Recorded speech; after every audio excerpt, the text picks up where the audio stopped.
guys, welcome to the Garbage Time Podcast. I'm your host, Katie Nolan, and today's podcast is brought to you by Mack Weldon.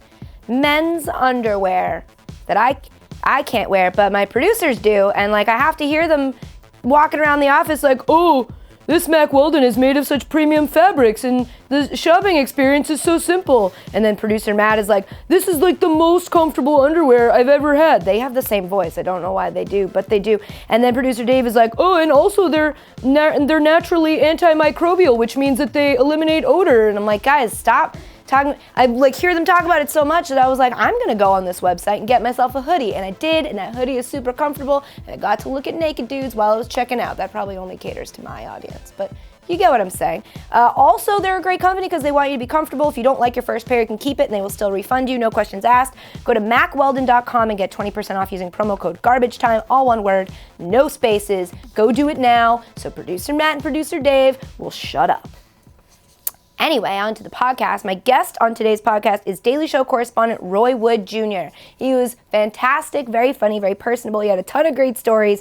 We talked about a billion things, but a couple of them, his job selling soda at Alabama football games when he was in high school, getting kicked out of Wrigley Field, and the time when someone tried to pay him in cocaine for a stand-up performance. So take a listen. All right, Roy Wood Jr., thank you for being here. Thank you for having me. This is very exciting. I appreciate this. I appreciate you. This is a nice set, man. Thank you. I feel bad putting my feet on your couch. Let me take my feet off your couch. No. I put my feet on it all the time. That's because it's your couch. I gotta be all appropriate. I'm a Southern man. I must be. It's my couch. First thing I want to talk to you about, obviously, for those who don't know, Roy Wood Jr., Daily Show correspondent. When the new Daily Show premiered, the first episode with Trevor Noah as the new host, the day after, everything was about you. All the articles were like, Roy Wood Jr., breakout performance. What was that like for you? It was unexpected. I mean, I'm just there to contribute. I mean, it's Trevor's show. And I feel like as a correspondent, it's my job. Well, first thing we did when we got hired, myself, Desi Lydic, and Ronnie Chang, we all sat and there's this vault at Comedy Central where there's just tapes and tapes and tapes. Like physical tapes? Physical, actual tapes of old Steve Carell's, old Stephen Colbert's, all of the stuff that they did. And not just the final cuts, the raw, hour interviews that they were doing on the road with people. And we sat and we watched all of that stuff. We watched all of the desk segments. We watched all of the studio segments. And the through line with all the correspondence was just, your job is just to compliment the host. And that's all I'm trying to do. I'm happy that publications like what we were doing, and I'm just trying to continue it, man. I would love to just watch all those tapes. That must have been amazing. It's unreal to watch Stephen Carell year one at The Daily Show. And you can see the progression, you can see the tricks, and then there's certain people where you ever just, I don't know what sports you played growing up. Softball. Okay. And rhythmic gymnastics. Rhythmic gymnastics. Mm-hmm. Was there ever a player on another team who just did something and you just saw him do it and you just go, I'll never be that good? Mm-hmm. I was like that in baseball. That's when I see some of the stuff that Colbert did and Jason Jones. I'll never, some of the stuff Rob Riggle, I'm like, I'll never have that courage. So I got to figure out what my strength is and lean on that. But yeah, it's been fun. It's been fun to see what kind of courage? Did. Why courage? In segments with people? Absolutely. Yeah. Absolutely. Looking a man dead in the eyes and just saying the most ridiculous thing and not cracking, and that person not even realizing that you're Jedi mind tricking them into admitting to something crazy. Jason Jones did a segment in India where one minute he's talking to a guy and the next minute he just walks off and hops on a bike. Some dude is riding by on a bike and Jason Jones just jumps on shotgun, total stranger. And I don't have the courage to do that. I don't know. Maybe one day. You think? Not right now. Maybe one day you'll hop on a random stranger's bike. Yeah, not today. I'll do it all. I mean, a lot of what we do on the show, I think I'll have to credit to my time in radio. I did mornings in Birmingham for a little over a decade, and we did tons of prank phone calls, and we did tons of stunts and pranks out in the field with the listeners and stuff. So what we did at The Daily Show was a much more concentrated version of that. I don't want to compare the two, but it takes the same type of courage. Right. To sit in an interview with someone that you know is a little bit off center on the right side of an issue and trying to reason with this person. It's no different than the stunts we did on my morning show where one day we went into McDonald's and just started biting people's biscuits. Like while they were eating them? Right. Just, I would walk up to your table and go, what biscuit is that? Oh, this is the McGriddle. It's disgusting. And just move to the next table. And we did that on live radio, and I almost got my ass beat. So you are courageous. Maybe I am. You ate somebody's biscuit. But I was 21, 22 when I was doing this stuff. I was young, fresh out of college. I didn't know any better. I'm 37. I got stuff to lose now. I don't want to get punched in the face. Get punched in the face. You're 22, you can punch in the face. You got metabolism. Yeah, that's how that works. Don't look, I still have metabolism. That's science. Metabolism. This is proof that there's no more metabolism. It's gone. Does it just fade away? Your metabolism just goes? That explains a lot of what's happening to me. Nah, you're better off than me. Yeah, well, so, because I'm a little bit younger. But now I'm saying, like, I'm looking into my future of when I get up there, I'm going to be, like, by metabolism. I lost weight moving to New York. Wow, why? Because you walk so much? Yeah, I think that's a big deal of it. And we have pretty decent catering at work, so I can eat two good meals a day. Breakfast is solid, and lunch is pretty decent. And when I was in LA before I moved here, I was eating 2 horrible meals a day, and one of them was fast food, and there was no walking. Whereas here, you must walk to survive. You must, like, today I've been lugging around. I'm flying out later tonight, and when you leave the house for the day in New York, bags. Everything you need for the next day, plus supplies in case the train gets stuck. You need extra batteries for your phone. I'm lugging around 80 pounds of luggage today. Just in the streets, up and down stairs. There's no elevators. There's no escalators.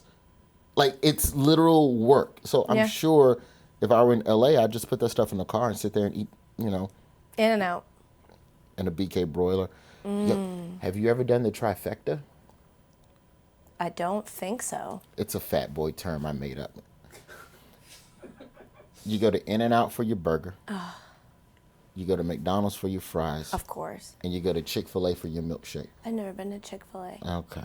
Well, if you decide to go, milkshake is the way to go. Not the chicken sandwich? It's all right. It's all right. Overrated. Clap, clap, clap, clap, clap. Oh, my God. That's a hot take. Where's your favorite chicken sandwich from? Is it wrong that I like the McChicken? Yeah, but no. I mean, I know what it is. It's a flattened chicken nugget. Like, that's what it is. The McChicken is basically just a flat-ass chicken nugget. Like, it's same meat, same texture. It's all right. I mean, they're Sonic, and, when I go down south, and what I'm not sure about now that I spend more time in New York, where I have less access to chain restaurants. There's chains all over the place, but you'd rather just eat some mom and pop stuff that tastes better. I don't know if I miss Sonic or if it's just I don't have access to it. So now when I'm back down south, I'm like, it. oh, I gotta get this. Need it. I gotta get this. They also play their commercials 24/7, even when there's none around you, and so you're constantly like, wait, I do want that, but I can't have it. It's kind of how like Carl's Jr. plays in Hardee's markets, and people are too dumb to realize that they're the same restaurant. Yeah. And they're like, go to Carl's Jr. Like, what is that? It's Hardee's. Oh yeah, I like Hardee's. Same. They look exactly the same. Why change the name? I don't know. On different coasts. Maybe certain coasts aren't into Carl. That makes sense.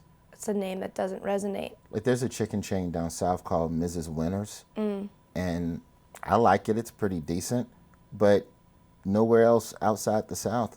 And I think the problem is that it's because she's a Mrs., Think she was a miss? Well, no, it's not feminism. It's not being feminist. Like, I'm not anti-women on it. What I'm saying is that KFC is a colonel. This guy worked his way up through the ranks. Yeah. He is a colonel of chicken. She's just a regular. wife. Yeah. Mrs. Winter. Where's Mr. Winter? What happened? What's the story? It's a good question. You guys separated? She should be Queen. What if it was like Queen Winter? Okay, now she's competing. Now she's up in the. Now she can make it up to the Northeast because she's a queen. No. So let's go back. You're from Birmingham, correct? Yeah, I'm from Alabama. Alabama. And when you were younger, one of your jobs growing up was that you sold soda pop. What do they call it down south? Soda. Soda. Or a Coke. You got a Coke? Yeah, let me get a Coke. You want Coke? You sold soda at Alabama football games. Yeah. What was that like? Chaos. We sold them in Birmingham back in the mid-'90s. They were doing renovations on the stadium in Tuscaloosa. And so they split their home schedule between Tuscaloosa and Birmingham. So the bigger ticket games that sold more tickets, they needed a bigger stadium. So 3-4 games a year, we would be walking up and down the stairs, and the level of intoxication, like it if you ever want to encourage teens to not drink, let them be vendors at SEC football games. And you want to know the horrors of alcohol and just drinking and yelling and screaming. After games, you get a kick out of this. After games, we would walk the bleachers of Legion Field trying to find money, wallets. We were just scavengers. We were like 14. It was like, man, like you'd see some kid that's selling hot dogs. I found a wallet today. Woo! Not, I'm going to turn it into lost and found and do the right thing. Just a bunch of rogue teenagers. Look what I'm going to steal. And we're like, well, I'm going to go steal too. And we would go up into the bleachers after the game. That was the best part of selling sodas at the games, is that drunk fans left wallets, and you would walk, but you would find more alcohol than wallets. Ooh. You would like find like the little bitty sneak in or whatever. Yeah. And so we would take those, and the ushers would never, like the ushers basically check you before you leave the stadium or whatever.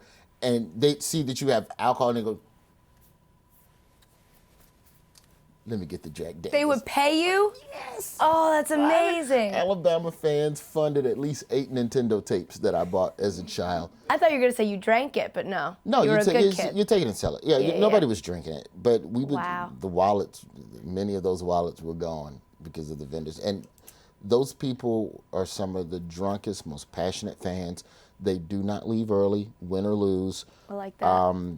The first 3 years of the SEC championship, they were played in Birmingham. Atlanta hadn't built the Georgia Dome yet.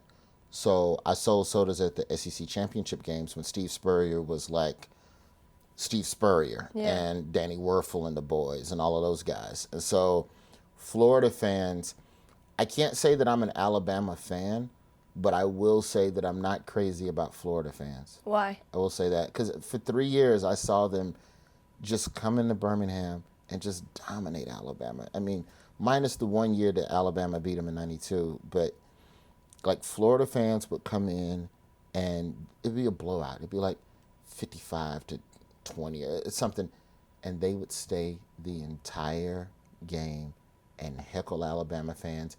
Even in the bathroom, they're heckling people while they're peeing, which is just disrespectful. Like, On a number of levels. my penis is out, sir. Why are you talking to me? It's just, I just feel like there's just rules to warfare, and Florida fans don't follow the Geneva Convention. No. They're not to be negotiated with. Just heckling with your dick out. Horrible people. And then they would go out, and this is where I kind of respect them. They would go out to the tailgate part of the stadium and would just knock on people's RVs, Bama fans' RVs, knock on their door. Hey, I missed the game. Did you catch the score of the game? Ugh. I don't think they Just missed the game. Top level warfare. I think they were making that up. SEC fans scare me. So ever since then, I've just been scared to pledge allegiance to a team because I just don't want to fight with somebody. You wear the wrong colors in Alabama during Iron Bowl. Like that whole week leading up to Bama Auburn, people will fight you if you're, hey, Crimson Tide on your ass. What does that mean? All right, man. Whatever you say, man. I'm not going to argue with you about a college that neither one of us had the grades to get into. You know, I went to a Division II school for a reason. You know, I love Florida A&M, but I wasn't exactly a super scholar coming out of high school. And from the number of teeth you have missing, I'm guessing you weren't either. You consider yourself a sports heckler, though. A really good sports heckler. Yeah, is that where you developed that skill? Yeah, but I heckle at the players. I don't heckle other fans. Oh, all right. Well, that's good. Rude. I feel like there's a difference in that, you know? Fan versus fan is ignorant. But the player, come on, you're getting paid for that, man. Let me go ahead and berate you a little bit. Got escorted out of Wrigley Field. Okay, tell me about that. 8th inning. Cubs, Dodgers. Derek Lowe one-hitter, if you want to double-check the facts. We'll get our researcher on it. I'm dead serious. I think it was like 2007, I think. Somewhere in there. Derek Lowe, when he was with the Dodgers, threw a one-hitter. So I get these M&Ms, and I'm 2 rows behind the Dodgers bullpen. My theory is that we'll get Derek Lowe out in 5 innings, and they'll get to the pen. So if I can start berating the bullpen now, kind of prime the pump, get in their head before they get sent in. So we're 3 rows back, and I'm taking M&Ms, and I'm sitting them between my legs, and I'm flicking them off of my thumb, like doing a really fast thumbs up, and kind of like, almost like a mortar, like just lobbing M&Ms from my crotch, because I can't bring my hand up high, because then someone will see me and snitch. So I'm lobbing M&Ms onto the Dodgers bullpen coach and some of the bullpen pitchers or whatever, and one of the guys turns around between innings and goes, "Do it again," but he doesn't know who to address. He just says it to the crowd. Do it again. Like he was challenging the entire crowd to like, do it again. And I did. Half an inning later, and somebody like saw it. And, Somebody snitched on you? yeah, somebody snitched. It is what it is. It was. You should have given everybody in your section M&Ms, so that when he said, "Do it again," everybody just went, bloop. Well, see, the problem is that I went to the game alone. If I'd gone in a group, that would have been better off. That's what sucks. When you buy single tickets, you sit with other people that don't have friends, and it's just, and you can't trust them. Right. And somebody snitched on me. It was plain M&Ms for the record. It wasn't peanut. I'm not a savage. Give somebody a concussion, you get hit in the head with a peanut M&M. Just caring of you. Which is why when I saw that footage a couple of years later of, I think it was the Dodgers when they got into a fight. Somebody from the Dodgers got into a fight with a fan in the stands at Wrigley. Yeah. That's where I was sitting. I was like, all right, yeah.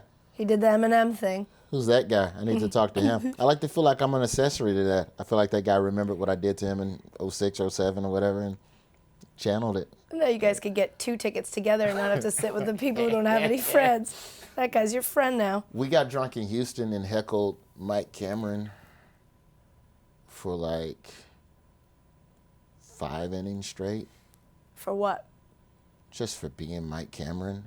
Like, we obliterated this dude. This was Padres, Astros, I don't know, 08, maybe.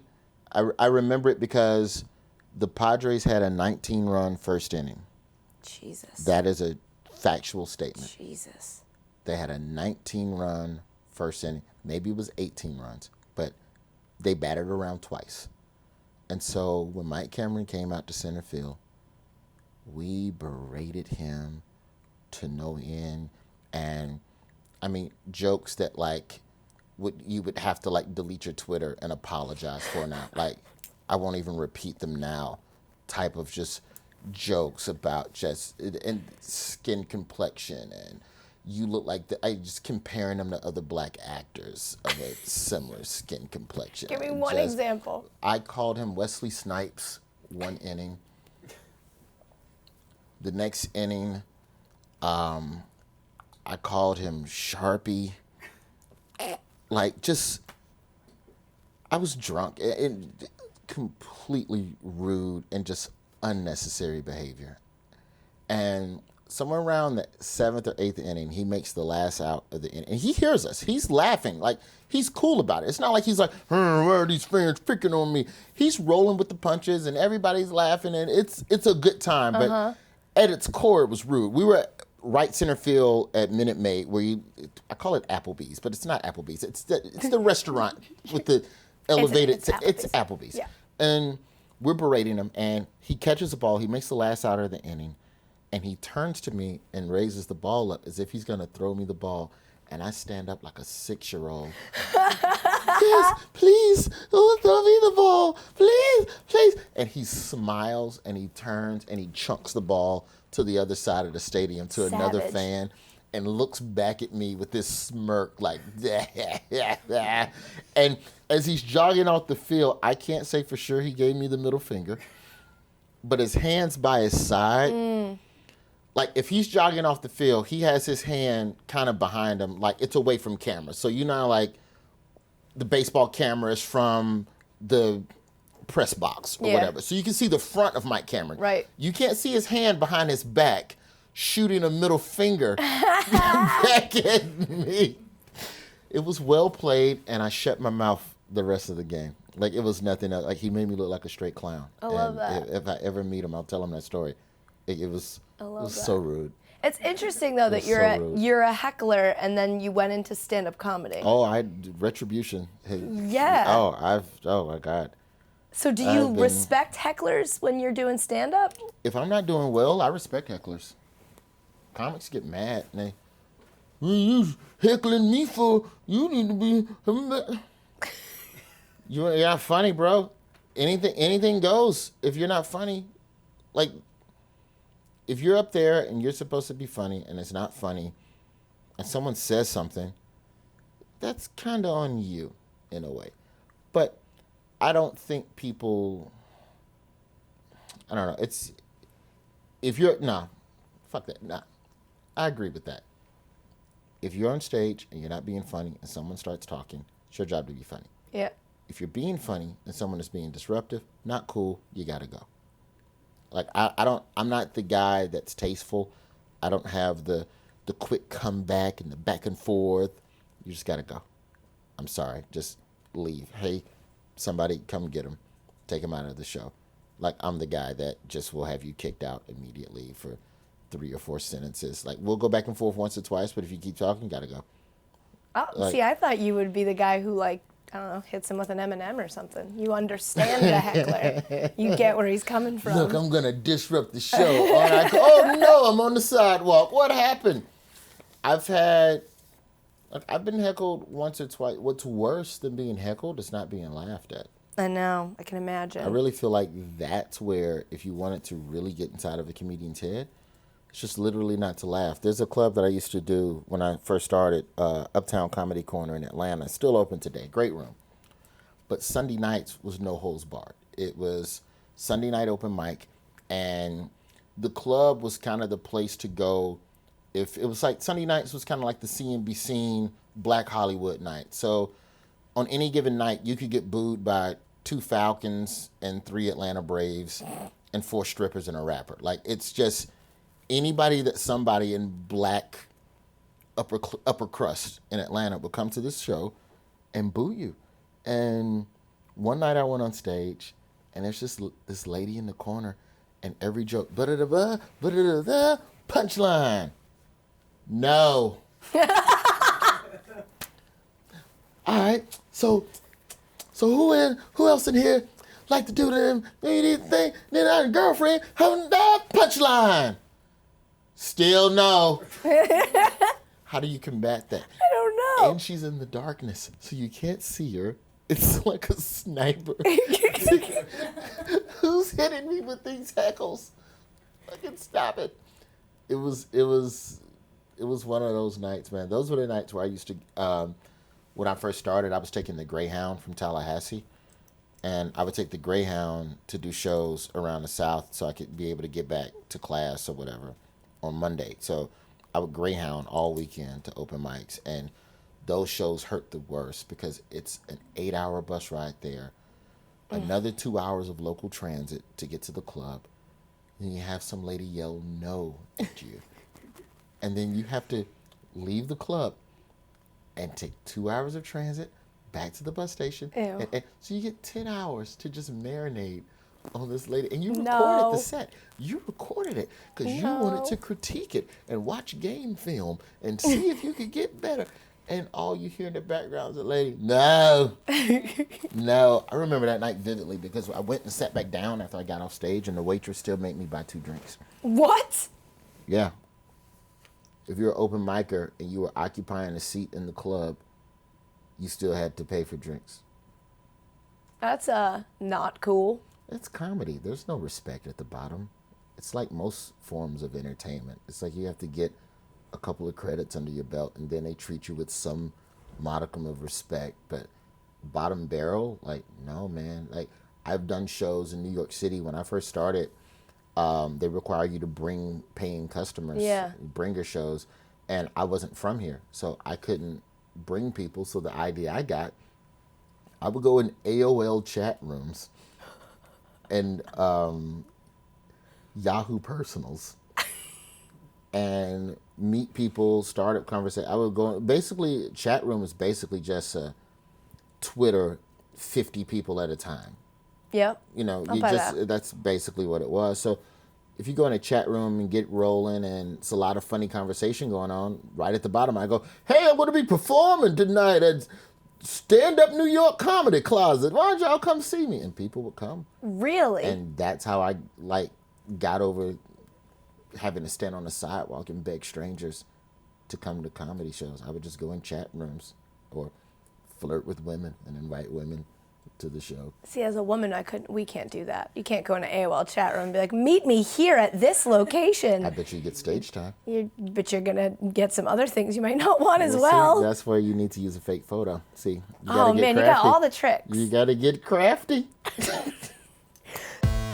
All right, more with Roy Wood Jr. coming up in a minute, but first, I want to tell you guys about SeatGeek. Ever get frustrated trying to buy tickets online? I know I do. Most sites make it complicated, and then they try to sneak in huge fees at checkout. That's why you need to try SeatGeek. They've made it easier than ever to buy and sell sports and concert tickets. I know I used it last week to buy hockey tickets. Just opened the app on my phone, very easy to use. Loved it. I hate other apps. I've used them. They make it way more difficult than it has to be. SeatGeek doesn't do that. It's great.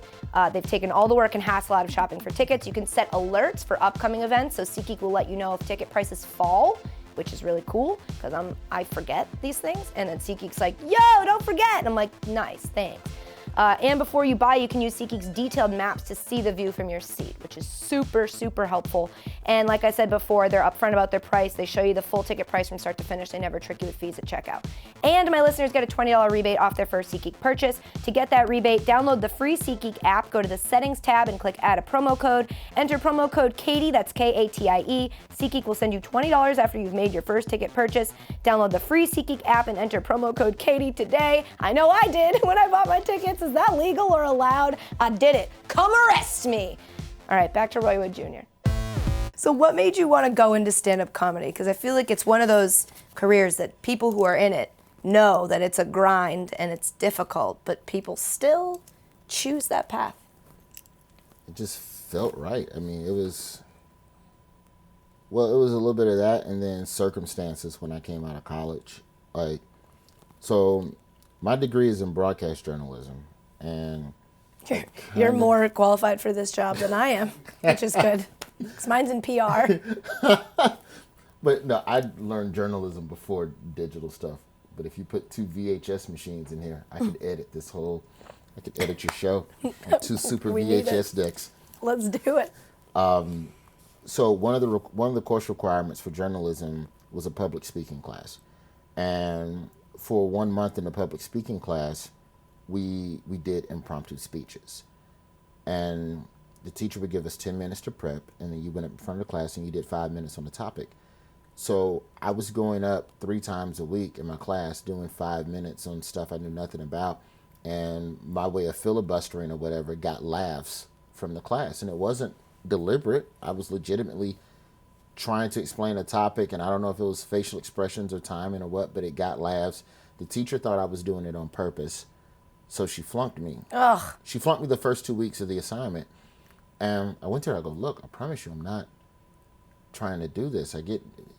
Just let me pick topics that are a little sillier and just listen to the information. Don't listen to their laughs. Just figure out whether or not I'm giving information. And so the last 2 weeks of that assignment, I went up deliberately with the purpose of trying to make people laugh, and got laughs, and the teacher passed me. But that feeling, I'll never forget that feeling of, it's almost like, in a way, it's like mind control in a sense, where I get to manipulate your feelings, or I get to eliminate a feeling that you may have had. You may feel whatever. Anybody comes into a comedy club with 1,000 different emotions or 1,000 different issues on the table in their life. and I have the power to just take that away from you just for an hour. Like that's cool to me. And so I was like, all right, I guess I kind of want to try and do comedy. That was kind of cool. So there was that. I had a roommate that was dating a girl at Florida State. So we would walk over to the dorms at Florida State. I was his wingman. And I ended up a couple times watching the student comedy competitions that they would have at Florida State. And they're like, if you're a student, you can enter. I was like, cool, I'll just go up there and tell the impromptu speech I did that just destroyed last semester. Where's that speech on the invention of the toilet? You get that one. And I went up and talked about the toilet and Sir Thomas Crapper, and that's why the toilet's called a crapper. I don't remember it word for word, but it got laughs. I pretended to be a Florida State student. And so my last 2 years of college, I basically did road comedy. My senior year, I condensed all of my classes to Tuesday, Wednesday, Thursdays so that I could Greyhound it Thursday night and be back to campus by Monday morning. Oh my God. So between that, I mean, I feel like I was lucky in a way because the first 2 years of comedy, the first 2 to 3 years of comedy in the South, mind you, you make nothing. Like in the city, like if you're on the coast, you can get a day job and you can be a night owl and do your sets or whatever. But in the South, if you want to get on stage every night or every week, you got to drive. There's some cities that only have open mic once a month. So if you want to get on stage next week, Atlanta was every week. Birmingham was once a month. Memphis was once a month. You could go over to Biloxi and get on every 2 weeks at the casino. If you want, you could drive all the way to Shreveport on the other side of New Orleans, damn near to Dallas. They've got a Thursday night. Like, so it was putting all this stuff together. And so I was lucky because I had 2 roommates. My expenses were only like $300 a month. So I didn't have a huge bottom line to meet, and I was working at Golden Corral, so I made that money, so I was okay. When did you have time to work? I would go to class from 9 to 6, and I would go to Golden Corral 6 to 10. Oh my God. So it left studying, and the funny thing is that my grades went up. My grades got better when I filled my schedule because I only had 2, I couldn't put anything off. Yeah, if you're going to study, Tuesday night is study night. That was the understood truth of my senior years, is if you're going to study, it's going to happen on Tuesday. And you study for the entire week, just not tomorrow's lesson. What is he going to talk about Friday? All right, let's go ahead and knock that shit out now. Let's read that too. And then I can worry about the rest of my week and preparing material and watching tape. My point is, when I graduated, I had no internships, so no one would hire me. Yeah. So I had one job offer, and it was for $12,000, and at that time I was making about that on the road. So when I graduated from college, I just told my mom, I go, look, I screwed up. I didn't do any internships, so I don't have enough experience, and no real employer was respecting, at that time at least, they weren't respecting campus radio and the credits that I had from doing stuff on campus. Yeah. It wasn't enough. Even if they liked it, there were others. I had a classmate, his junior year of school, he was the weekend anchor at an NBC affiliate. He already had a job he's supposed to get after graduation, before graduation. That doesn't make any sense. He was a hustler. Yeah, but so are you, just in a different way. Absolutely. Yeah. So it worked out that kind of became my comedy. What's he doing now? I'm sure he's still making plenty of money. He's doing good. Screw that guy. He works at Golden Corral now. But like that whole thing was kind of where the comedy beginning started, was while I was in school. And you get on stage. The other thing, when you're in the South, I guess it's like this in the city, but all I knew was the South, is that you have to perform. If you want to get on stage every week, you have to perform for everybody. And so for me, it kind of made me more balanced as a performer, and I'm appreciative of that, because you start figuring out real fast the joke that works for the redneck in Simpsonville, South Carolina, has to be the same joke that works for the professionals in Valdosta, Georgia, and the same joke that works for some dope boys in Mississippi. Like, it has to be the same joke because I don't have time to change and write. Every time. Yeah. So how do you do that? For me, it was delivery. Delivery is the main discerning factor. Like with black audiences, I tend to talk faster and louder, and inherently it connects better. And it's just a matter of how we receive information. Or with the Daily Show now, when I work, there's an older, more liberal contingency that comes out to my show, and too loud, too fast. Maybe if you aren't used to processing stuff like that, sometimes I talk slower, or sometimes I just change the order of the joke. You know, that type of stuff can help. You know, you could do a joke with some rednecks and it's verbal. It could be something as simple as, hey, I had some water. I grabbed some water. I was drinking water. But if I do the joke in Simpsonville, South Carolina, I'll say sweet tea. And it's just that little tweak of a, oh, he's cool. He likes sweet tea. I like sweet tea. I'm going to pay attention to this guy. And it's just little things like that. Those things, like on a subconscious level, they connect with people. Like, is it hard now that you're on TV to feel the best way to deliver something because you can't see your entire audience? Well, the issue I have now is that everybody's there now. There's black people at my shows. There's rednecks. There's cool Midwesterners, just regular middle class people at my shows. There's the hoity-toity intellectual types that are at my shows. And I see them, and they're all within 3 tables of each other. And so now I get to finally just be myself, because you can't do the tricks that you would use if you were doing like an all-black Def Jam room. Which I've done many times. Oh, I can tell. Yeah, I've seen you on the DVDs. If you're doing an all-black Def Jam room versus doing...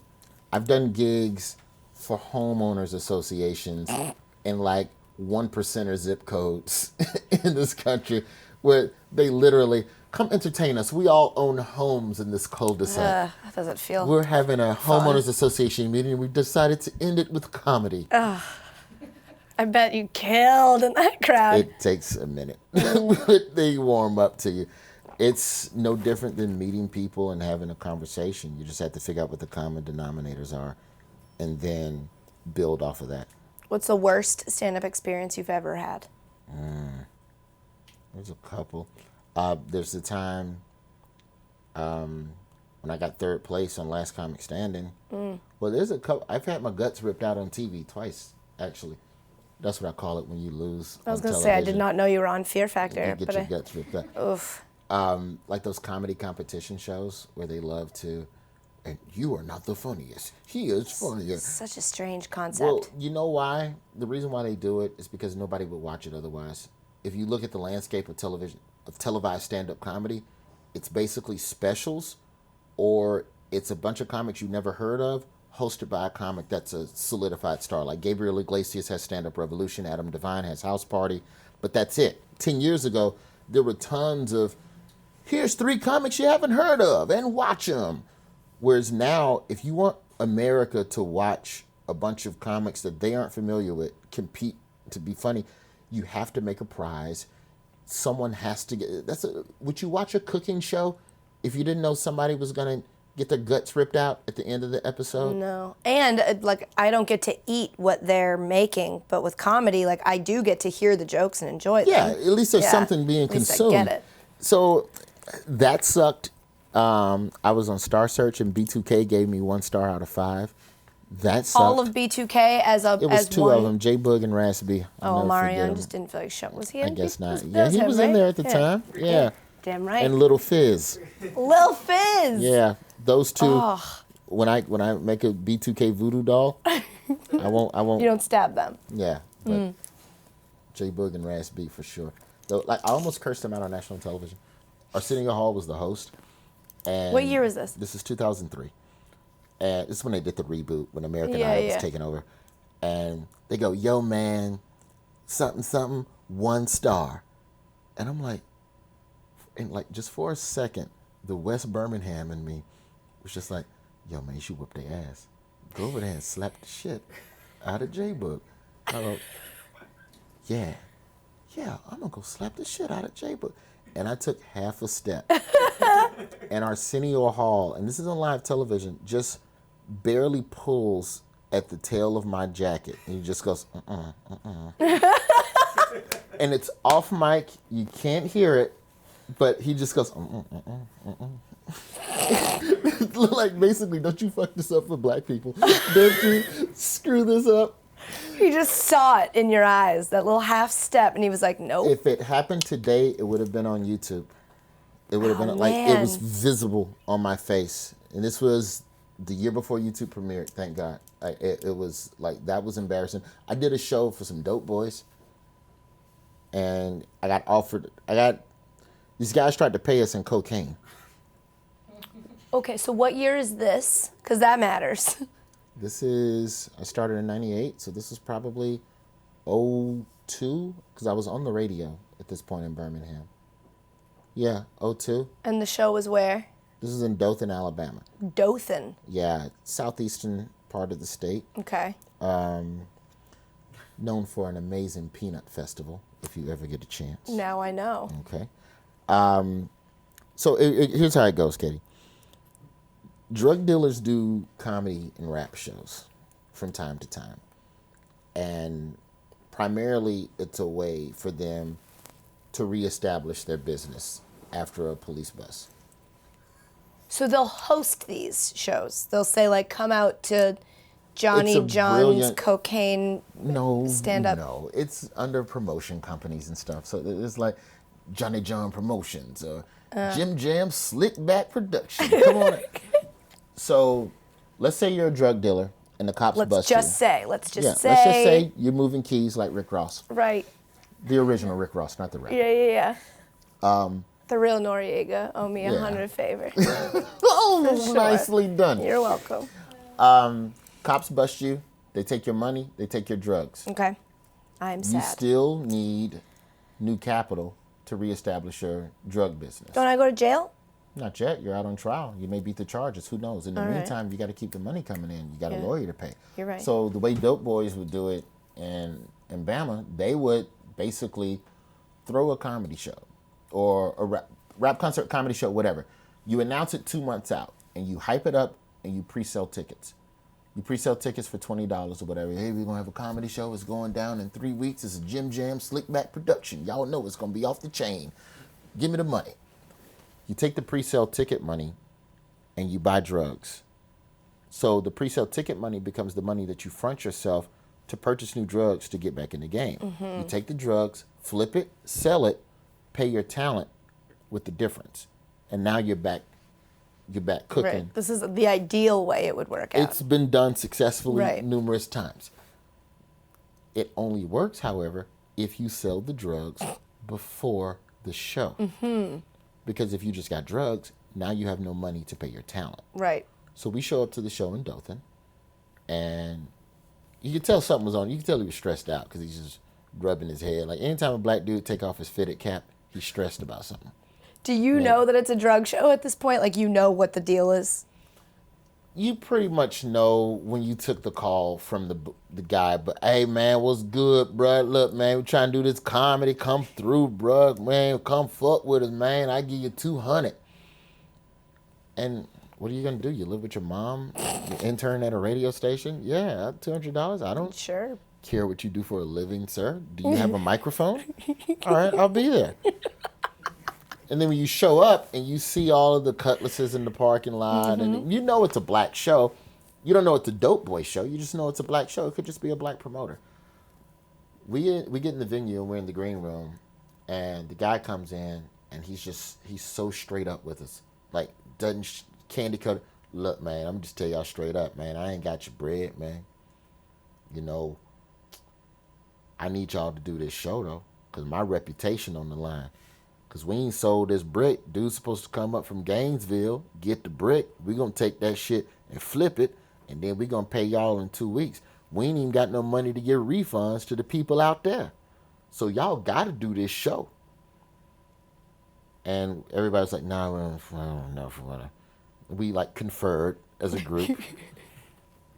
And I'm the opener, so I have the least amount to lose. But, like, some of the headliners, you know, these guys are going to get, $2,000, $3,000. Was it anybody big whose name we would know? No, nobody. I wouldn't even want to name names. I'll tell you off the air. But like these guys, they need this money, so they're like, all right, we'll do the show. And they come over to me. What's up, Wood? You gonna fuck with me or not? What's going on? I'm like, look, man, I just don't. I mean, I would just love to just have the money. Well, you know what, man? I'll tell you what, man. Go outside, holler at Oak, tell Oak to pinch you a little bit off the brick, and you take that back to Birmingham, you chop that, flip it, you gonna make twice what I was gonna give you tonight. And also put yourself in grave danger as a drug dealer. And I'm like, I don't know how to sell drugs. Like that's not just something you give somebody. Like, here you go, and here's a YouTube link on how to chop up dope. And I was like, I don't know, man. I don't know. And two of the other guys off of my I don't know, they piled on and said they're not doing the show either. So the guy was left with only 2 comedians to do the show, and he cussed us out. He cussed us out. And you weren't scared that he was going to hurt you in a different way? Yeah, a little bit. And so I was like, look, man, I'll be right back, man. I had to piss. And I got in my car and left. And he texted me and called me an asshole. Like, cussed me out. But now that I'm older, I realize that for him, it was just business. He wasn't going to kill us. He definitely needed me because I was on the radio. So had I known the power of radio at that time, I know that I probably should have just done the show. And everyone that did the show got their money in 2 weeks. They really did? Yeah, he's an honorable dope dealer. You gotta respect that. Aren't they all? An honorable dope dealer. Yeah, it was very scary. That's crazy. How much would it have sucked if I'd have gotten pulled over on the way home?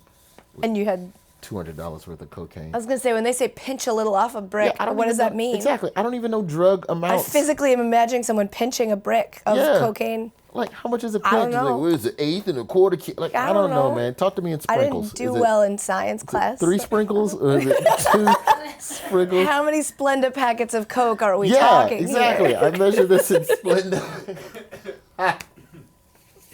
That's crazy. Yeah, but that's what you do to get better. You get on stage, man. All right, guys, one more quick break before we get back to Roy. Today's podcast is also brought to you by Super Beets, a circulation superfood powder that helps support my heart and healthy blood pressure, too. It's given me amazing energy and stamina. The New York Times calls beets fitness in a glass, and with Super Beets, I get all the benefits of beets without the bad taste or calories or added sugar. Each canister gives me 90 non-GMO beets that taste great. You mix it in water or in a smoothie for a jitter-free energy boost. You'll love the taste of Super Beets and feel results in as little as 20 minutes, guaranteed, or you don't pay. Plus, Super Beets now comes in black cherry flavor, so if you really are afraid of it tasting like beets, don't worry, it's not going to. Now is the time to try it. Get a bonus 30-day supply free with your first order, plus get the book Beat the Odds free and also free shipping. That's a lot of free stuff. It's guaranteed or your money back. Call 800-951-9013. That's 800-951-9013 or go to beatsbykatie.com. That's beatsbykatie.com. Today's podcast is also brought to you by T-Mobile. Wish you could catch every game of your favorite baseball team this season? Of course you do, or you're not a real fan. Now you can. Only T-Mobile customers get a free year-long MLB.TV premium subscription. That's $109.99 value. You get it for free, so you will never miss a game, which is huge if your team is not from where you currently live. Hurry and sign up by April 10th to catch any out-of-market game all season long. That's 2,430 games and over 7,000 hours of baseball. That's one game that will never touch your data plan this season. Hear that? Never touch your data plan. Thanks to Binge On, only from T-Mobile, you can stream your favorite team's games without using any of your data. T-Mobile has got you covered, unlike those other guys. So get your free MLB.TV premium subscription by April 10th and catch every moment all season long. Switch to the Un-carrier today. Already a T-Mobile customer? Sign up at T-Mobile.com/MLB. Sign up for MLB.TV while on our network. New MLB.TV premium subscribers only. Blackout and other restrictions apply. Visit MLB.TV for details. I was going to do that fast like they do in commercials, but I was afraid I'd slip up on all the dots and the letters. So legal stuff. All right, back to Roy. And then you did Last Comic Standing. I'm interested to know, I mean, you touched on it a little bit, but like, how do you feel about that model of did it help? Does it hurt? It helps. I didn't go on the show with the intentions to win. My goal every week was just to give the best possible television set that I could to showcase for people watching at home. And that was the valuable lesson I learned from Star Search, because Star Search, I got to the semifinals, but I was saving material, anticipating moving on to the next round. And you should always do your best joke next. If you're doing any competition show, your best joke comes next, because it's not about winning. It's about showcasing. And Last Comic Standing put my name in a lot of people's mouths, and it helped me sell tickets on the road. And that's, at the end of the day, that's the goal as a comedian, is to find your audience and hopefully tour until you die. When LA spits me out, when New York is done with me as a performer, and I'm aged out, and the only thing you will have left as a comedian is the road, and that's a blessing. We're the one genre of entertainment where, if you're talented enough, you can surpass ageism, which, is very real in this industry. Most forms of discrimination, if you find your audience as a comic, you will never have to deal with that, even if you're never on television ever again. Brian Regan is an amazing comedian, sells out everywhere he goes. I would challenge to say that he hasn't been on television in probably the last 5 years, but he's fine and he's doing well. And you look at guys like people try to make jokes about Sinbad, but he still sells tickets. He sells out huge venues. And why is that? Because when Sinbad Because was my hot, mom loves Sinbad. Exactly. Our parents love Sinbad. He found his audience. Foxworthy, Ron White, the Blue Collar Boys, all these guys. Once you find your audience, then you're impervious to a lot of the industry BS. And so Last Comic Standing is a vehicle for comedians to find their audience. But they have to present it in a competition style where somebody gets decapitated every week so that television viewers will watch it. It's not fair. It's not level, because comedy is subjective. And stylistically, there's so many different types of comedy that to say the deadpan guy is funnier than the insult guy, who's funnier than the clean, button down female comic, versus the I'm a little raunchier, more on the Schumer side of things comic, versus the Def Jam comic. It's not fair, but it's the only way people will watch this shit. So do y'all want to do it or not? That's because crazy. nobody's watching 3 comics and a host anymore. So you have to, the only way I can compare it is that, imagine if American Idol had rappers and opera singers and people doing dance musical numbers and regular R&B and jazz. It'd be impossible. It's kind of like America's Got Talent. It's like, what are we judging it? How can I judge this dog that does tricks versus this stand-up comedian with a ventriloquist with a dummy? Yeah, the dog does tricks versus a sword swallower versus the Susan Boyles of the world. Yeah, who's to say who's more talented in that? Exactly. So we as comedians are competitive, and you want to win, you want to be the best, you want to be the funniest. So you get all in your head about that. But it took 3 goes at competition comedy to finally understand that it's just, everything is just about finding your audience and finding people that agree with you and figuring out a way to entertain that group for the rest of your days. That's it. And if you're lucky, you're able to reinvent yourself and reconnect with a younger audience again. Like The Daily Show now, we skew younger from a rating standpoint because, Trevor is almost 20 years younger than Jon Stewart. But then you have a guy like Lewis Black, who just demolished during the Jon Stewart era. And they put him on with Trevor, and the audience still loves him. Like, just connects with millennials because there's something about what Lewis says and feels that it's a through line that it's not attached to anyone's age. And that's a real gift as a performer, because Lewis Black already sells out everywhere he goes. But hell, why not? Some 25-year-old likes me. Why not entertain him too? So that's the goal. What I'm trying to tell you is that in 20 years I'll be on Snapchat. Oh, I like that. Trying to entertain the youth. Snapchat comedy. You think that's a thing? I'm on there, but there's a lot of the internet comedy now, and How that's does where a that lot make of you that's feel? going. Like when someone's like, "Oh, I'm a Vine comedian." That's fine. 6 seconds of comedy. Make your money. And those people make money. Make no bones about it. I don't know if you know the numbers on some of the product placement. Don't. You take an Instagram guy that has like maybe 1 million followers. Yeah. He could probably get $40,000 for product placement in a 15-second video. Just his sip of water and not say anything, not even acknowledge the water. Just the water's in the shot. Hey man, put this candy bar next to you when you do that joke that's hacky that every comic has already done on earth, but it's funny because you entertain a group of people who've never seen comedy before. I need $80,000. That's fine, I'll pay you. Ew. There's people doing butt exercises on the internet that have 8 million and 6 million and 5 million. I'm not knocking them, man. You figured out a way to entertain and connect and find an audience. That's fine.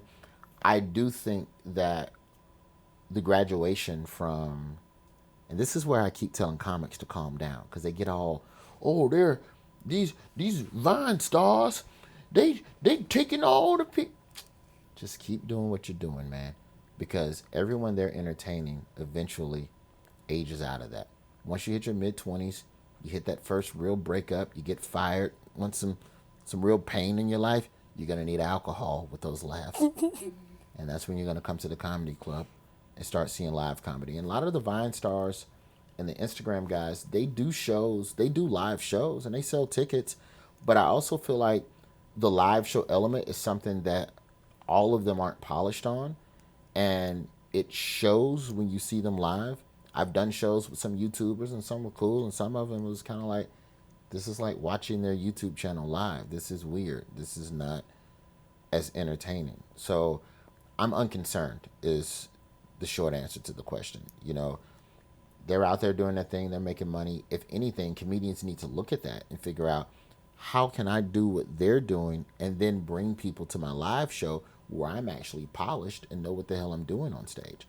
Those are the comics that really connect. And there's guys out there that understand that process of the Instagram side of things and the comedy side of things. And those are the guys that'll graduate to the next level because your ability to make a 15-second short video, all you need is one laugh. All you need is one laugh. And it's quick, it's funny. But can you write a 50-page sitcom? Can you give me the same laugh in 15 seconds every single page? Because on a sitcom, you need 3 laughs per page. Can you write that? It's easy to just sit and write some pratfall video or some little one-liner or whatever. And, right now, the industry is scooping them all up and signing them. And, you have an audience. It's like a frenzy. Yeah, because you have an audience. So we need you.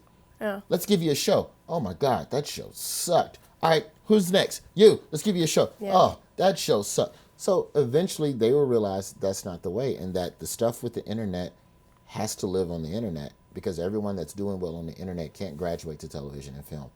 They just don't have that ability. And that's why ultimately I'm unconcerned. It's someone thriving in a realm that I'm not that great at. I could try and learn it, but at the end of the day, what's happening on on Instagram and Vine and Snapchat, it's not infringing on your stuff. What I do. The only concern that I might have is maybe 10 to 15 years from now, and just my thoughts, and this is just comedy in a long-term sense. I do think that because I did colleges for a long time. I still dabble in them, but not like I used to. I used to do like 100, 150 colleges a year. And at most of those schools, you are the first comedian they have ever seen. Your relationship with live performance starts in college. Most anything you ever saw live for the first time, whether it was music or some art, dance, whatever, it was in college. Unless you went to a bomb-ass high school. But so I am concerned that millennials are getting their entertainment on their phone and not as much as going out to places. So I'm curious to see as millennials transition into their late 20s whether or not they'll seek out live entertainment, because I do feel like that's the next wave of people to keep comedy clubs in business. And if they're not going to comedy clubs now, then there is going to be an issue where that will affect me on finding the secondary audience when I hit my mid 40s or early 50s, when it's time to, all right, everybody who's going to like me likes me now. How can I connect with the youth and be cool again? And the youth don't go to comedy clubs, you're screwed. And then the whole comedy club model falls apart. That's something that concerns me. That would be bad. That would suck. That very much concerns me, you know, and I think that that's something the industry isn't looking closely at, and I'd be very scared if comedy clubs become the next Blockbuster Video. Ooh. So maybe I need to do butt exercises on Instagram. I mean, just put a candy bar next to you while you do a butt exercise, get paid. $40,000. And they're not going to try to pay you in cocaine, I don't think. I have some, I'd take it at this point. I know how to flip it. I got friends. People who can sell it for me. I wouldn't do the cocaine. No, of course not. Speaking of not doing cocaine, how did you get your job at The Daily Show? Like, how does that happen? Do you know somebody and somebody suggested you, or do you, like, write a bunch of jokes and apply? Jobs like that, like late night jobs, they put out feelers through the industry and agencies.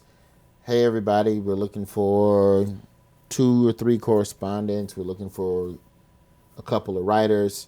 Send us some sample writings for the show. So I was recommended by someone, and you submit a written script of something that you would do on the show. So you basically write out 2 segments verbatim as you would perform them on the show. And that gives them an idea of your writing style, your sensibility, and all of that stuff. And send it in, and it was good enough to get an audition. And the audition, you do a screen test where you basically shoot a mock segment of the show with Trevor and producers and everybody. And they just watch you interact. And if there's chemistry and it works out, you get the call. Wow. That's it. It's really no different than auditioning for any other television show. They just send you a script and you go in and do your thing, and either they like you or they don't. It's not a lot of... That's good. It's not a lot of insider, trading or anything going on where just we will hire him, tell no one. Trevor definitely wanted to change the show, and a lot of people left. A lot of correspondents left with the transition. So, they were definitely looking to shake things up and have some different people in there. And I'm just happy my name was on the list. So. Me too. Especially because you did a segment on cephalosia. Yeah. Which was awesome. Yeah. That's the thing I'm trying to do. I'm trying to get them to do more sports stuff. Yeah. Like we're doing this Third Month Mania thing where back when the NCAA tournament was still going on and everybody was doing their brackets and all that stuff, it was like a fake bracketology segment that we did. And like I'm thrilled about that because it's sportsy, but we figured out a way to tie it into politics and all of that stuff. And so it was cool. So anytime there's a sports issue where the two things intersect, I'm trying my best to do stuff like that. Because like I've always enjoyed sports, and I was trying to work on stuff before The Daily Show. I was trying to come up with a way to marry sports and comedy. And you're the only person that has done it successfully that I've seen in at least the last 5 years, unless you want to count The Onion and some of what they used to do with the Onion News Network.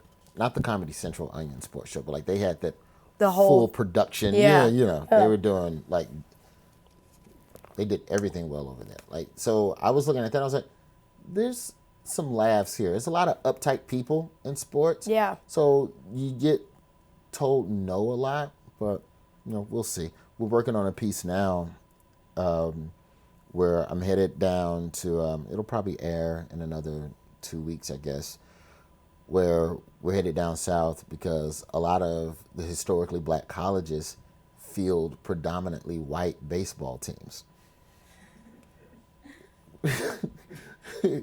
And it's by force. It's not by choice. It's basically. I've never. Okay. Google it. It is a thing. All right. It is a thing. Most historically black colleges have predominantly white and Hispanic baseball teams because of the thin pool of black players out of high school. Yeah. baseball, to play it at a competitive level, it's really becoming an elitist.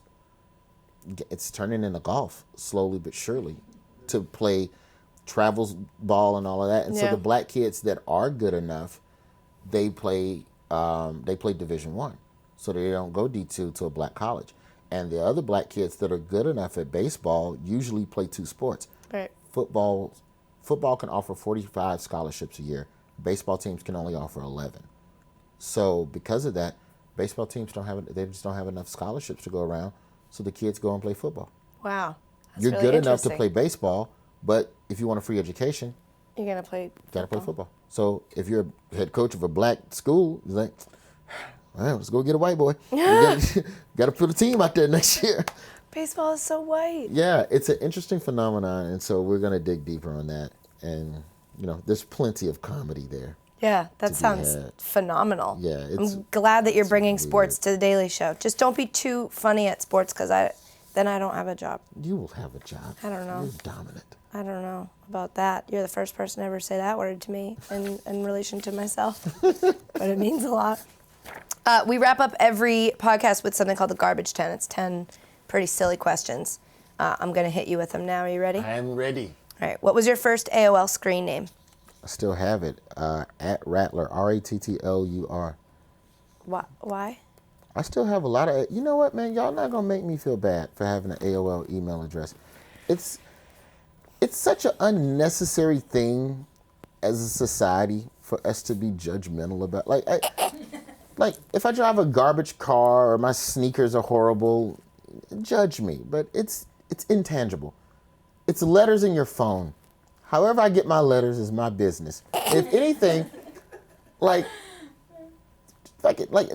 I should be, AOL should be the Louis Vuitton of emails, because you pay for it. I still pay $9 a month. Why? For emails that I don't even check. Well, I checked the Roy Wood Jr. one because that one's attached to it. Well, here's why. Because there's so much stuff saved in that folder.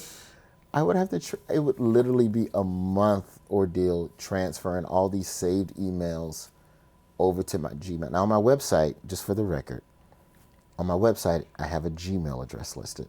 Wow. And that's so that comedy bookers won't think I died years ago. But if you email me on the Gmail, it auto forwards to my AOL. And I reply to you from there. Yeah. I have a at Daily Show email address, which is super professional. I just refuse to use it. You want to judge me. That's fine. But yeah, I have an AOL email address because I'm clingy and I don't like letting go of the past. All right, ranch or blue cheese? Blue cheese. What's the first concert you ever went to? And I don't want to count college. Cash Money Millionaires. Yes. I was technically working it as a job, but it was the first concert I ever went to. Cash Money Millionaires with Juvenile, Lil Wayne. Was this Hood Rat Chick, that era of Cash Money Millionaires? Yeah, when they were the Hot Boys. Yeah. Turk was free. It was good times back then. Cat Williams was the opening act. Oh, wow. Yeah, this is 04-ish, somewhere in there. Lil Wayne wasn't cursing yet. Or was he? No, because his first album hadn't come out yet. He was still with the Hot Boys. And at that time, Wayne didn't curse. He didn't curse on anything in Cash Money until I think he went solo. And then just went off the deep Yeah, end. and now he drinks syrup or whatever. Some promise he made his mom or his grandmother. Really? Yeah, when she signed. Wayne signed with Cash Money when he was 16. Yeah. And so the promise that his mom would only sign the contract if he promised to not curse on any of his songs. If you go back and listen to classic Cash Money, Lil Wayne does not curse. Wow. Who's your favorite superhero? Captain America, because he's got a black sidekick. He's fighting black unemployment.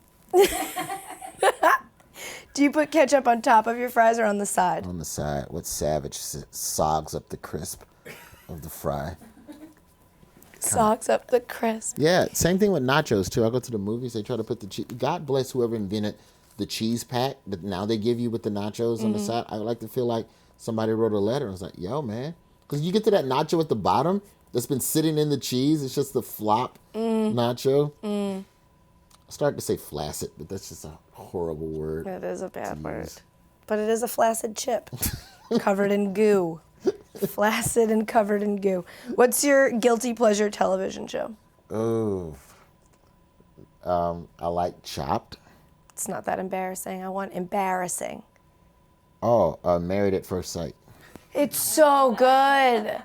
I'm totally wrapped up in these people's lives. It's so good. Crying and stuff. I just don't know if we can make it work. I used to watch Bridezillas when it was on. It was a good show. It was horrible. Like, that show made me not want to be married. Well, yeah, I think that's the purpose of that show. Like, it literally makes you not want to be married. My cousin and his wife were on Say Yes to the Dress. Ooh. Which, it's okay. I wouldn't call it a guilty pleasure because it's not something like I would defend. But if someone went, I can't believe you watch Married at First Sight, I would go, hey, it's got good storylines. These are real people taking risks at love. Fight I to the would do death. that. I would consider that, yo. No way. I would consider that. I would consider just showing up to some church and some girl. Just like, all right, we're doing this? All right, let's do it. You would do it. I'd consider it. Oh, okay. I don't know if I'd probably back out. I'm petty. I would, like, nah, you know what? There's something wrong with your left eye. I'm leaving. First episode, gone. And then Divorce. Yeah. Then the producers come out and, could you just, Fake it. yeah, we just really want to just get a couple shots. Can we just get, that's how they lie to you and get you to do shit you don't want to do. Reality TV. We just want to get a couple shots. We're probably not going to use them. Yes, you are. You're going to use them. You learned that real quick. Let's just get a couple pickups of you saying things Yeah. like, I fucking hate her. We're never going to use it. We just really need that clip of you saying, fuck this. And then just on a loop. Forever. Do you floss before you brush your teeth or after? Before. Is a hot dog a sandwich? No. It's, well, shit. I guess it technically is. Because if a hot dog isn't a sandwich, then neither is Subway. They cut theirs from the side. Like, if you hold a hot dog to the side, like how rappers hold guns, like, it's basically like a Subway sandwich, right? Yeah. I would say the counter argument there is that, like, a piece of turkey is not a sandwich. So, like, a hot dog is not a sandwich. You can put a hot dog in a bun, and then maybe you'd call that a hot dog sandwich, but that makes you weird to me. Yeah, I think it's odd. I think hot dog is hot dog. It's its own class. It's its own thing. What Yeah. about, like, is a burger a sandwich? It's a style of sandwich. It's called the burger. It's its own thing. Yeah. Yeah. Within the sandwich, there's subsets. Yeah. Because then, if you want to get all technical, is a quesadilla a sandwich? If you want to get all... No. Yes, it is. No, it's it is two not. things between a thing between two things. Isn't that what a sandwich is? Or is it the material that the two outer layers You have to be a certain establish? thickness, maybe? Okay, well then what grains are we going with? Oh 'Cause my God. It's a flour tortilla, flours and bread. Technically, tortilla is bread. It's just flattened. Don't have an aneurysm. This is overwhelming. Is a taco a sandwich? Maybe everything's a sandwich. Time is a flat circle. I think you know? this is a sandwich. What was the last movie you went to see in the theater? 10 Cloverfield Lane. What's that? Meh. Meh. That was a solid meh. Yeah, it's the J.J. Abrams. It's not really a sequel to Cloverfield. But it has the word Cloverfield in it. Yeah, it's tied to the Cloverfield, the original Cloverfield movie, but it's okay. It wasn't what I was expecting, and maybe that's my fault. But if they do a third one, I would go see it. I'll give it that. All right. But I didn't leave like when I left the first Cloverfield. Like, hell yeah, you gotta go see it. You liked it? I thought the first Cloverfield was meh. I liked it. I was okay with it because I felt like it was a disaster movie from a different perspective. Yeah, that was cool. Yeah, it But wasn't from how we're going to stop the alien. It's just, no, we're the people running from the alien. This is what we were doing while y'all were trying to save But the world. preview was cooler than the movie. Yeah, it was a little nauseating because of the found footage and the shaky Yeah. microphone and shaky camera and all of that stuff. I'm not in a rush to see Batman versus Superman. I know it's already out, but I'll give it a couple months. I'm scared. I'm superheroed out, bro. I know. And also, I heard it sucks. Really? And also, Superman easily wins that fight every day if he actually Laser wants beam to. to the mouth. No shit. That's He's a it. superhuman alien being. Batman's a rich guy. I'm Batman. I got full armor on, but I leave my mouth open so you can hear me and I can have a smoothie in between Even then, fighting. I talk like this for some reason. Like, just talk. Like, your mouth is free of the mask. Why are you so... Last question. You're about to be put to death. What is your final meal? I need an entree, a dessert, and a beverage. Trifecta, homie. What? Take it back to the top of this yeah, podcast. yeah. Trifecta. In-N-Out burger. Single, extra cheese, cheese under and over the patty, no onions. That's specific. Waffle fries from Chick-fil-A with Polynesian sauce. What is that sauce? It's like sweet and sour. Hell yeah, it is. Give me the milkshake from Chick-fil-A too. Okay. And I'm still going back to McDonald's for their fries. For more fries. So Yeah. we'll just call those dessert. Yeah, pretty much. The second set of fries is just, what do you dip your McDonald's fries in? Sweet and sour sometimes. Me too. It's so dope. It's so good. Ketchup is so 90s. Ew. It's like having an AOL email address. Who the hell would do that? Robert Jr., thank you for being here. Thank you for having me. This was very fun and insightful. You know, if you ever want to do some shows for some dope boys, you let me know. I'm in, he says as he scratches Yeah. his nose. You ever want to take Yeah. a pinch off this brick, bro? Yeah, let's go Let me outside know. and holler at Oak. He's out there.